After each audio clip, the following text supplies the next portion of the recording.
갈라디아서 5장입니다. 인용한 성경은 한글 킹제임스 성경입니다. 1절부터 보도록 하겠습니다. 그러므로 그리스도께서 우리를 자유케 하셨으니 자유 안에 굳게 서서 다시는 종의 멍에를 매지 말라. Revised Standard Version은 이 본문에 대해서 그리스도께서 그리스도인들을 속죄한 목적이 자유만을 위한 것이라고 믿게끔 그렇게 변개를 시켜 놓았습니다. 개역 한글판 성경 역시 우리로 자유케 하려고 자유를 주셨으니라고 변개시켰습니다. 의미를 왜곡시킨 것이죠. 또한 1절과 맞추기 위해서 13절에서도 자유를 위하여 부르심을 입었으나라고 변개시켰습니다. 그렇지만 갈라디아서 5장 13절은 자유애로 부름을 받았으니라고 기록하고 계십니다. 그리스도인은 그리스도께서 그 자신을 위해서 만드신 자유 안에서 굳게 서야 합니다. 이것이 1절의 의미입니다. 그리스도인이라면 율법을 의식적으로 준수해야 한다고 할 필요가 없습니다. 왜냐하면 율법 준수는 그리스도인이 의롭게 되는 것과 아무런 관련이 없기 때문입니다. 율법 준수를 의지하는 율법주의자들은 놀라운 은혜로부터 떨어져 나간 자들입니다. 바울은 로마서 7장에서 이렇게 말하고 있습니다. 형제들아, 내가 율법을 아는 자들에게 말하노니 율법은 그가 살아있는 동안에만 그 사람을 주관하는 것을 알지 못하느냐. 남편이 있는 여인은 그 남편이 살아있는 한 그에게 법으로 매여 있으나 남편이 죽으면 그녀는 그 남편의 법에서 벗어나느니라. 그러므로 남편이 살아있는 동안에 다른 남자와 혼인하면 간음한 여인이라 불리지만 그녀의 남편이 죽으면 그 법에서 해방되므로 다른 남자와 혼인하더라도 간음한 여인이 아니니라. 2절 보라, 나 바울이 너희에게 말하노니 만일 너희가 할례를 받으면 그리스도께서 너희에게 아무 유익이 되지 못하리라. 본문은 예수 그리스도를 영접하지 않은 갈라디아인들을 겨냥한 구절입니다. 분명 구원받지 못한 갈라디아인에게 쓴 편지입니다.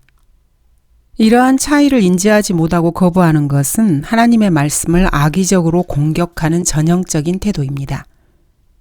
본문이 그리스도인을 위해서 쓰여졌다고 하는 것은 믿음을 통해 의로워진다는 갈라디아서의 위대한 주제를 모호하게 만듭니다.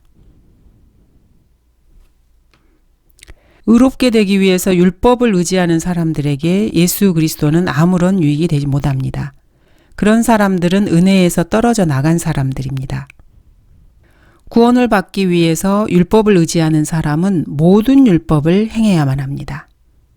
안식교에서 주장하는 안식일과 십계명뿐만 아니라 율법에 기록된 모든 계명들을 지켜야만 합니다.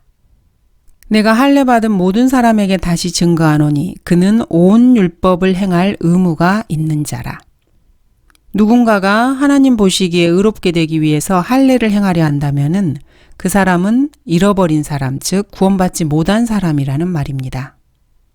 본문을 근거로 그리스도로부터 떨어져 나갈 수 있다는 아리안주의를 가르치는 사람들도 있지만 본문은 확실히 그러한 뜻이 아닙니다. 그러한 주장이 맞다면 구원을 받기 위해서 행위를 가르치는 것이 옳다는 말이 됩니다. 그러면 그리스도인은 죄에서 빠져나갔다가 다시 그리스도로부터 빠져나가게 된다는 말이 됩니다. 즉 구원으로 들어갔다가 다시 떨어져 나간다는 말입니다. 이것은 바로 오리겐이 하나님의 은혜를 버린 그 이후로 카톨릭과 해중교회, 감리교회에서 가르치는 것과 정확하게 같은 내용입니다. 4절 율법으로 의롭게 된 너희는 누구든지 그리스도가 무용하게 되고 은혜로부터는 떨어져 나갔느니라. 이 구절은 사실 대표적인 알미니안주의자들이 주장하는 구절들 중에 하나입니다. 그들은 하나님의 자녀가 거듭난 이후에도 구원을 잃어버릴 수 있고 예수 그리스도의 일부가 된 이후에도 지옥에 갈 수 있다는 것을 입증하기 위해서 이 구절을 사용합니다. 이들 중에는 펠라기우스, 알미니우스, 존 웨슬리 등이 포함이 됩니다. 이러한 비성경적인 이단 교리를 더욱 강화시키기 위해서 1881년 개정위원회는 그 뒤를 이어서 계속해서 이어질 이단들을 위한 전례를 하나 만들어 놓았습니다. 이 개정위원회에서는 3만여 가지의 오류를 만들어 놓았습니다. 그 이후로 주석가들과 성경 개정자들, 목사들, 성경 교사들은 이러한 오류들 가운데서 적게는 5천여 가지에서 많게는 3만여 가지를 지속적으로 되풀이하고 있습니다. 은혜로부터 떨어져 나갔느니라는 이 말씀을 보고 일부 사람들은 그리스도인이 구원을 잃어버린다고 생각을 하게 됩니다. 갈라디아서가 기록되었을 때인 AD 51년에서 53년쯤 율법주의적인 유대주의자들과 같이 캠벨주의자들과 카톨릭 신자들은 그리스도인이 은혜에서 떨어질 수 있다는 것을 증명하기 위해서 이 본문을 꽉 붙잡고 있습니다. 이런 자들은 자신들의 추종자들과 마찬가지로 예수 그리스도와의 영적인 연합을 결코 확신하지 못합니다. 종교개혁 성경에 대한 수년간에 걸친 불합리한 생각과 악의적인 비평, 시기심, 증오와 좌절된 야망으로 인해서 거듭난 그 사람들의 마음에 있는 성령을 완전히 짓밟아 버리는 것입니다. 그들은 구원의 영원한 보장과 그리스도와 연합에 대해서 거의 잊어버리게 됩니다. 이 어리석은 사람들은 갈라디아서 5장 4절에 율법으로 의롭게 된 너희는 누구든지 그리스도가 무용하게 되고 은혜로부터는 떨어져 나갔느니라. 이 말을 전혀 해석하지도 이해하지도 못하는 것입니다. 그래서 이들은 4절을 너희는 그리스도로부터 끊어져 나갔느니라 이렇게 변개시켰습니다. 이것은 사실 명백히 고린도전서 12장 13절의 약속, 즉 유대인이나 이방인이나 종이나 자유인이나 한 성령에 의하여 우리 모두가 한 몸 안으로 침례를 받았으며 모두가 한 성령 안으로 마시게 되었느니라는 이 약속을 무효화시키는 것입니다. 그리스도인이 예수 그리스도의 일부가 된 다음에 예수 그리스도로부터 끊어질 수 있다면은 믿음으로 말미암아 은혜로 구원받은 다음에 다시 지옥으로 갈 수 있다는 말입니다. 하나님의 말씀 대신에 인간의 생각을 붙잡게 되면은 이런 일이 발생하는 것입니다. 갈라디아서의 전체의 주요 주제는 값없이 받는 구원입니다. 하나님의 은혜로 영원히 보호받는 갈라디아서의 중간에 난데없이 유대주의자가 나타나서 보수주의자 학자로 변장을 하고 있습니다. 보수주의자들은 자신이 궁지에 몰리게 되면은 자신들이 주장하는 정통주의에 대한 고백마저도 포기해버립니다. 개역 한글판 성경도 그리스도에게서 끊어지고라고 변개시켰습니다. 성경을 변개시키는 사람들의 어떤 행위에도 불구하고 하나님께서는 자신의 종교개혁 성경을 잘 보존하시고 그것을 그리스도인들에게 주셨습니다. 성경 내용은 이렇습니다. 첫 번째, 그리스도의 속죄와 값없이 주시는 구원의 유익을 얻을 수 없는 자들이 있다는 것입니다. 두 번째로 그런 유익을 얻을 수 없는 자들은 행위로 스스로 의롭게 되려고 노력하는 자들입니다. 세 번째, 갈라디아의 교회들에 그러한 자들이 있었습니다. 그들은 은혜 아래 있지 않는 자들이 확실합니다. 그리고 그리스도 안에 없는 자들입니다. 네 번째로 그리스도 안의 성도는 그리스도로부터 끊어질 수 없습니다. 그 증거로 로마서 8장을 보도록 하겠습니다. 누가 우리를 그리스도의 사랑에서 떼어놓을 수 있으리요? 환난이나 공경이나 박해나 기근이나 헐벗음이나 위험이나 칼이랴. 기록된 바와 같으니 우리가 주를 위하여 온종일 죽임을 당하였으며 도살당할 양으로 여김을 받았나이다 라고 하였느니라. 그러나 이 모든 일에서 우리를 사랑하시는 그분으로 말미암아 우리가 이기는 자들보다 더 나으니라. 내가 확신하노니 사망이나 생명이나 천사들이나 정사들이나 권세들이나 현재의 일들이나 다가올 일들이나 높음이나 깊음이나 어떤 다른 피조물이라도 우리를 그리스도 예수 우리 주 안에 있는 하나님의 사랑에서 떼어놓을 수 없으리라. 그 어떤 것도 그리스도인을 하나님의 사랑에서 떼어놓을 수 없습니다. 그 누구도 그리스도의 몸을 훼손시킬 수 없습니다. 그 증거 구절을 하나 더 보도록 하겠습니다. 그 뜻에 따라 모든 사람을 위하여 한 번 예수 그리스도의 몸을 들이심으로 우리가 거룩하게 된 것이라. 제사장마다 매일 서서 섬기며 똑같은 제사를 자주 드리지만 이것으로서는 결코 죄들을 제거할 수 없으나 이분은 한 번의 속죄죄를 영원히 드린 후 하나님의 오른편에 앉으셔서 그 후로는 그의 원수들을 자기 발판으로 삼으실 때까지 기다리시느니라. 이는 그가 한 번의 제사로서 거룩하게 된 자들을 영원히 온전케 하셨기 때문이라. 영적인 그리스도의 몸에는 결코 분열이 있을 수 없습니다. 성경은 에베소서에서 이렇게 말씀하십니다. 이는 때가 찬 경륜 안에서 하늘에 있는 것들이나 땅에 있는 것들이나 자신 안에 있는 것들까지도 만물을 그리스도 안에서 하나로 함께 모으려는 것이니라. 이는 값주고 사신 그 소유를 구속하기까지 우리의 유업의 보증이 되사 그의 영광을 찬양케 하려 하심이라고 말씀하십니다. 헌신된 그리스도인의 마음이나 하나님의 은혜의 사도의 마음에서는 결코 그리스도로부터 끊어질 수 있다는 그런 생각이 나올 수 없습니다. 그러나 우리뿐만 아니라 하늘에서 온 천사라도 우리가 너희에게 전한 것 외에 어떤 다른 복음을 전한다면 그는 저주를 받으리라. 우리가 전에도 말한 것 같이 지금도 내가 다시 말하노니 누구든지 너희가 받은 것 외에 어떤 다른 복음을 전한다면 그는 저주를 받으리라. 이 말씀에 따라 구원받은 사람의 마음속에 구원을 잃어버릴 수 있다는 생각을 성령님께서 넣으셨을 리가 없습니다. 끊어졌다라는 이러한 병개는 사람들을 속이는 자들의 대장이고 최고의 고등비평가, 즉 창세기 3장 1절에서 나온 사람을 속인 이 사탄에게서 나온 것입니다. 1880년 이후로 본물처럼 쏟아진 모든 성서들은 하나님의 거룩한 말씀과는 상관없이 금전적인 이유, 즉 돈을 벌려는 목적으로 나온 것들이며 모든 배교의 근원이 된 것들입니다. 다섯 번째로 이방인들은 구원받기 이전에도 은혜 안에 꾸준히 있으라는 말을 들었습니다. 바울과 바나바는 유대교로 개종한 경건한 사람들에게 하나님의 은혜 안에 꾸준히 있으라고 권고했습니다. 이미 하나님의 은혜가 제공되었는데도 그리스도를 거부하는 사람들은 본문에서처럼 은혜로부터 떨어져 나간 자들입니다. 본문 말씀은 보석과 같습니다. 바울 사도가 영감을 받아서 본문을 기록한 뒤에 어느 시대에 어떤 학자가 어떤 부분을 변개하였든 간에 하나님의 말씀은 한글 킹제임스 성경, 킹제임스 성경에서 성령께서 처음 주신 그대로 영롱하게 빛나고 있습니다. 본문을 변개시킨 성서들은 성경을 기록하신 성령님을 모독하는 어리석은 책에 불과합니다. 어떤 사람은 계속해서 헬라어 단어를 끄집어내어서 의미가 이렇다는 둥 저렇다는 둥 사람들을 속이려고 듭니다. 하지만 성경 본문은 기록된 그대로의 의미입니다. 5절입니다. 이는 우리가 성령을 통하여 믿음으로 말미암아 의의 소망을 기다림이라. 바울은 여기서 우리가 라고 말하고 있습니다. 그리고 뒤에 성령을 통하여 라고 덧붙이고 있습니다.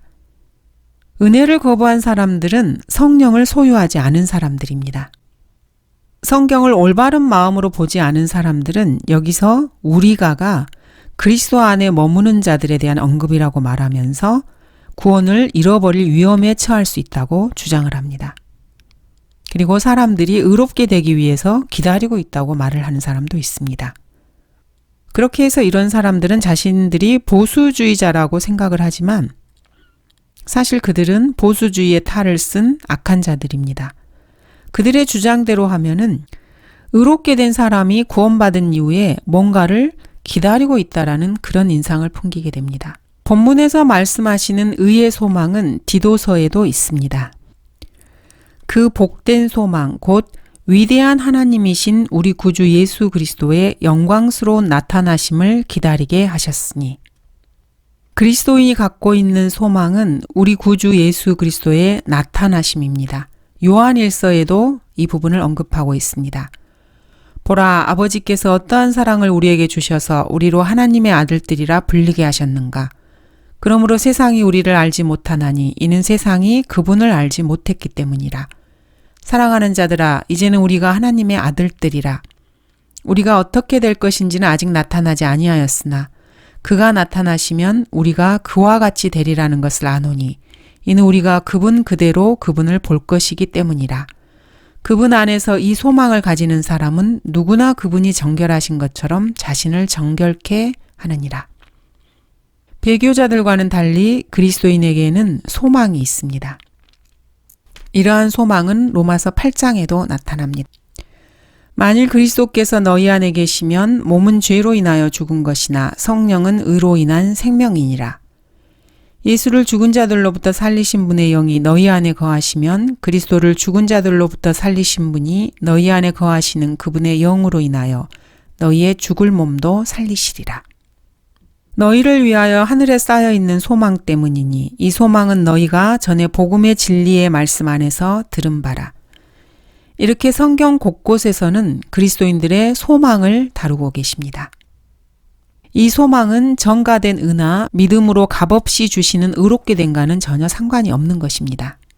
성경 변개자들은 이 본문을 왜곡해서 그리스도인들이 믿음으로 나중에 의롭게 될 것이라고, 그것을 기다리고 있다고 그렇게 거짓말을 합니다. 그러나 성경 본문은 명확합니다.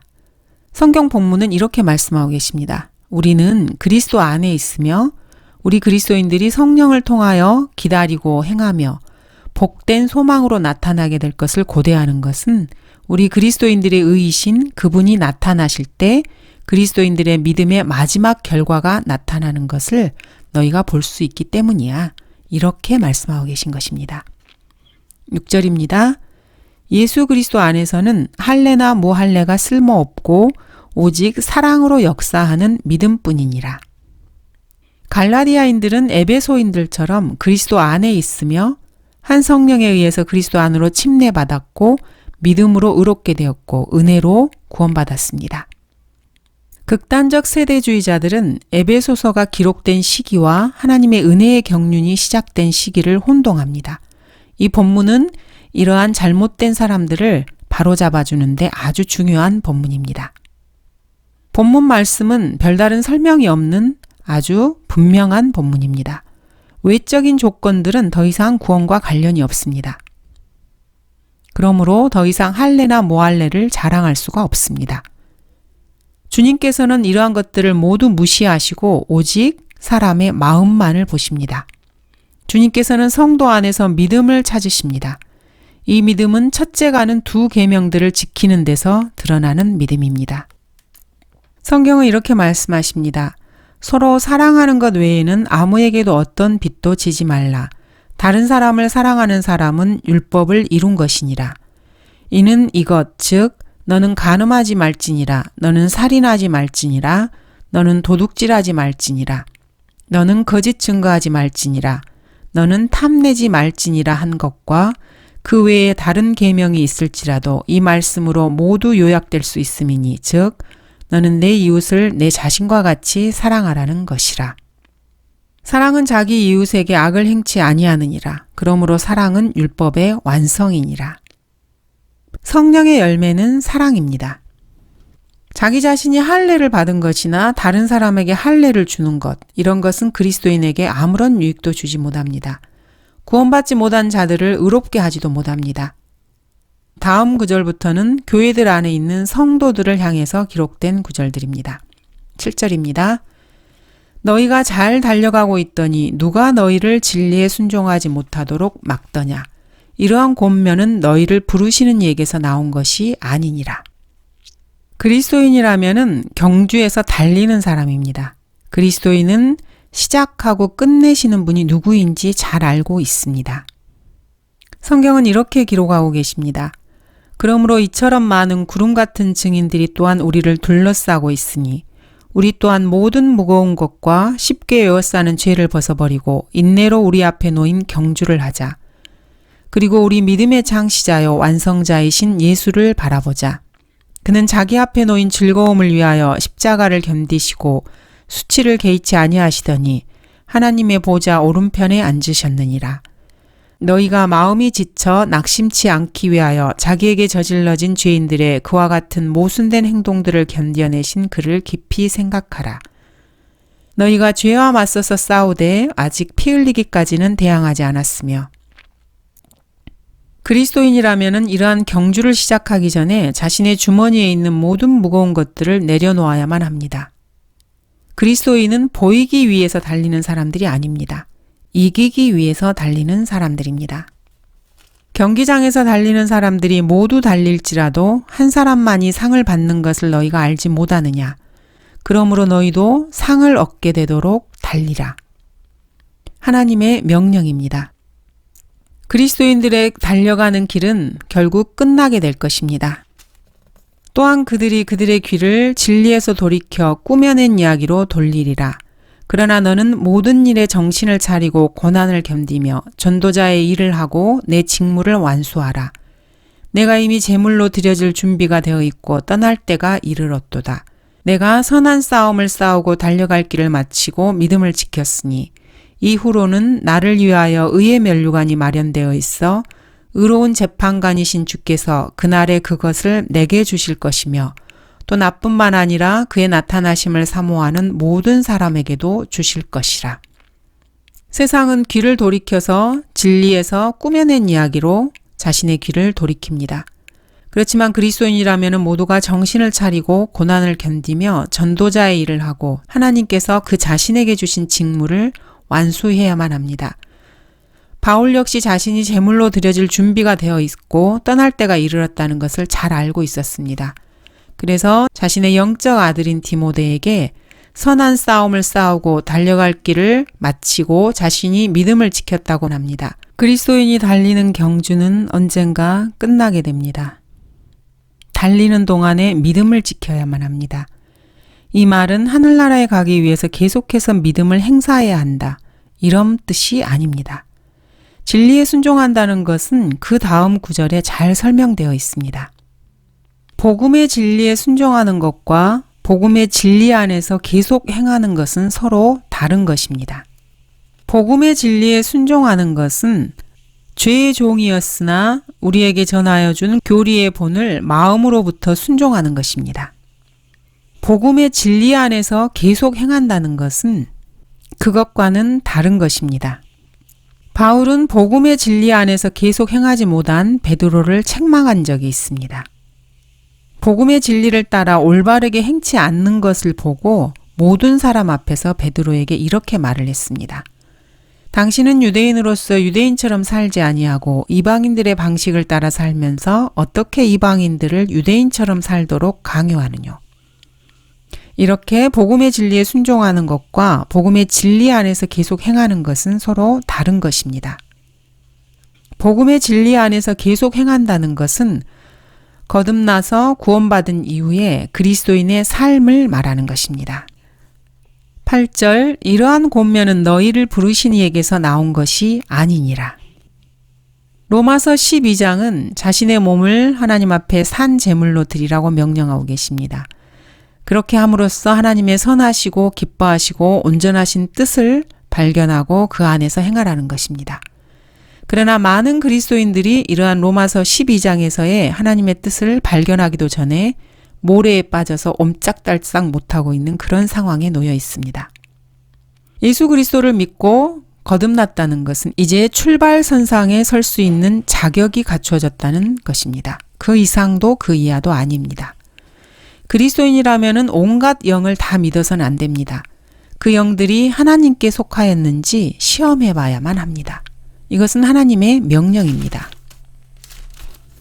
사랑하는 자들아 모든 영을 다 믿지 말고 그 영들이 하나님께 속하였는지 시험하라. 이는 많은 거짓 선지자들이 세상에 나왔음이니라. 영들을 시험하라는 것은 하나님의 명령입니다. 거듭난 그리스도인이라는 사람이 온갖 영을 믿고 이리저리 따라다니는 것은 사실 하나님의 명령에 불순종하는 것입니다. 속이는 무리들이 늘 있다는 것을 그리스도인들은 명심해야 합니다.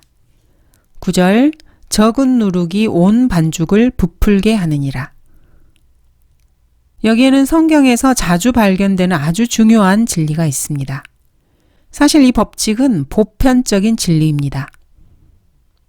수많은 목사들과 성경 교사들, 개정자들, 번역자들이 성경을 사실 충분히 부풀게 하였습니다. 그러므로 이 시점에서 본문이 등장하는 것은 아주 시기적절합니다. 이런 부풀게 하는 것은 도대체 어디에서 끝이 날 것 같습니까? 여러분 중에 혹시 할례로 스스로 의롭게 되고자 그렇게 시작한 사람이 있다면은 그러한 부푸는 것이 거기서 멈출 것이라고 생각하십니까? 아니면 레위기 11장에 나오는 음식까지 이어지겠습니까?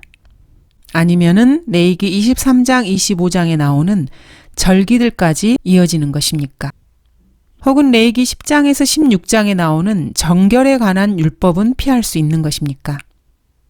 학교에서 어린 학생들에게 성교육을 한답시고 동성애와 페미니즘, 이상한 젠더 교육을 학교 교육에 집어넣는다면은 그것이 거기에서 멈출 것 같습니까?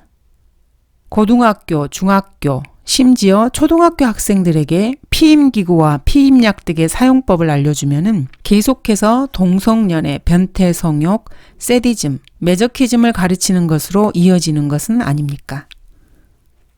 TV와 잡지에서 돈을 벌기 위해서 지나치게 강조한 그러한 내용들을 다시 학교에서 강조한다면은 그 끝이 어디까지 이어질 것 같습니까? 예를 들어서 스웨덴은 현재 성교육이 가장 중요한 산업이 되었습니다. 포르노 문학이 단순히 허용되거나 추천되는 그 정도가 아니라 장려되고 조장되고 있는 상황입니다. 사실 스웨덴은 세계에서 성병과 자살 비율이 가장 높은 나라입니다. 무장한 군대가 한 명의 흑인을 대학에 보내는데 성공했다면 10명인들 보내지 못하겠습니까? 그렇다면 500명은 또 안 될 것은 무엇입니까? 사립학교에 강제로 흑인들을 입학하게 만듭니다. 세금 면제 혜택을 없애버리겠다고 위협을 가해서 말입니다. 그 다음에는 그 일이 학교에만 머물겠습니까? 교회에는 또 그렇게 할 수 없겠습니까? 미국인들의 조상들이 종교의 자유를 찾아서 간섭에서 벗어나기 위해서 유럽을 떠나 신대륙으로 갔다는 것을 우리는 다 알고 있습니다. 뭔가가 일단 시작이 되면은 단순히 그 시점에서 머물지는 않습니다. 성경 개정 역시 마찬가지입니다. 언제까지 성경을 바꿀 것 같습니까? 온 반죽을 부풀게 할 때까지 결코 멈추지 않을 것입니다.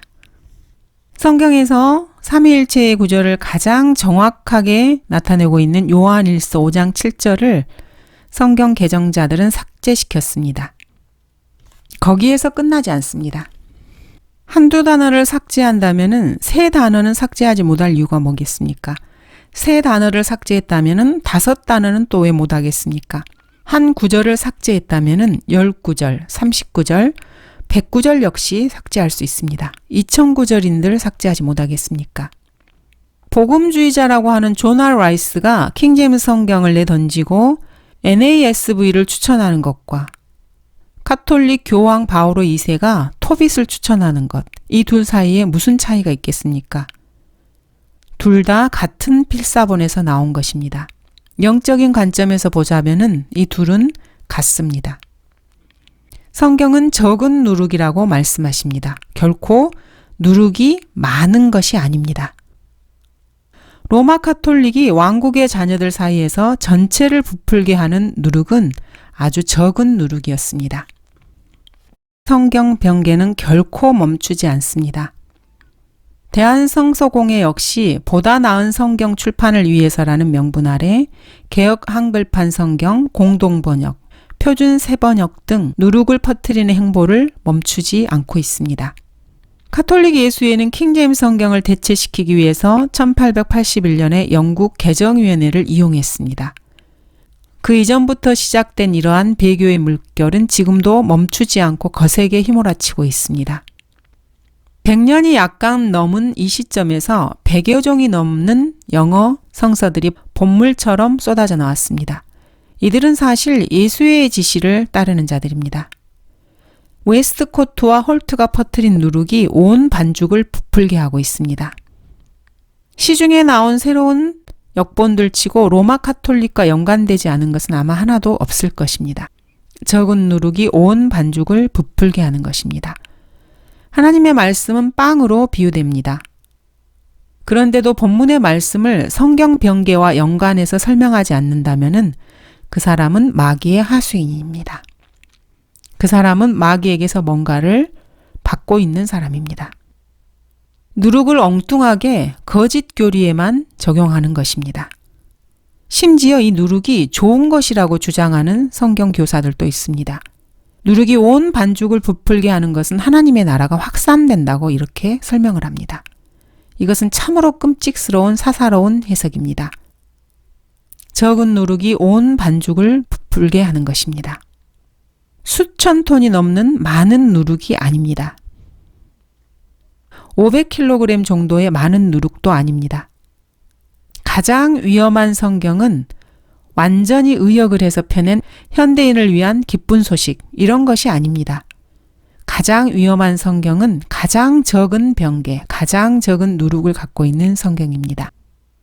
영감받은 온본에 대한 자신들의 신앙 고백을 버리지도 않고도 새로운 것을 말하거나 듣고자 하는 욕망을 그대로 가지고 있기 때문입니다. 10절, 나는 너희가 조금도 다른 마음을 지니지 아니하리라는 것을 주를 통하여 너희 안에서 확신하노라. 따라서 너희를 혼란시키는 자는 그가 누구든지 심판을 받으리라. 갈라디아인들은 혼란스러워하고 있었습니다. 경주로 옆에서 장애물을 뛰어넘고 있는 그런 사람들을 향해 야유를 보내는 사람들이 있었고, 빈 깡통들과 병들을 던져서 경주자들이 빨리 뛰지 못하게 하거나 경주로에서 벗어나게 만들고 있었습니다. 그리스도인들 역시 돈 때문에 경주에서 탈락하기도 합니다. 성공적으로 열심히 경주를 하는 사람들이 돈 때문에 탈선하기도 합니다. 갑자기 친척들이 나타나서 그리스도인들에게 온갖 종류의 사탄적인 비방, 제안, 충고, 조언을 함으로써 경주를 방해하기도 합니다. 가난 때문에 혹은 가까운 친지나 사랑하는 사람의 죽음과 같은 슬픔이 경주자들의 눈에서 눈물을 흘려 장애물을 못 보게 하는 경우도 있습니다. 절뚝거리는 다리로 인해서 고통과 질병이 경주자의 영에 상처를 주는 경우도 있습니다. 그래서 트랙에서 종종 넘어지기도 합니다. 결혼이 대단한 장애물이 되기도 합니다. 오직 하나님만이 얼마나 많은 그리스도인들이 불평하고 육신적이며 비판적이고 세상적이며 물질적인 배우자로 인해서 믿음으로 달려가는 길을 마치는 데 있어서 실패했는지 알고 계십니다. 너희 발을 위하여 고둔길을 만들어 절뚝거리는 다리로 길에서 벗어나지 않고 오히려 고침을 받게 하라. 여러분이 절뚝거리는 다리를 가지고 있습니까? 하나님께서는 고둔길을 만들어서 길에서 벗어나지 않고 오히려 고침을 받으라고 말씀하고 계십니다. 바울은 결혼에 대해서 이렇게 말합니다. 장가가지 아니한 사람은 주께 속한 일들을 염려하여 어떻게 주를 기쁘게 할까 하여도 장가간 사람은 세상 일들을 염려하여 어떻게 하면 아내를 기쁘게 할까 함이라. 이렇게 트랙에서 벗어난 그리스도인들은 사실 아무 것에도 관심이 없습니다. 이 사람들이 갖고 있는 관심은 돈과 섹스에 미쳐버린 세상의 환호에만 관심이 있는 것입니다. 감사합니다.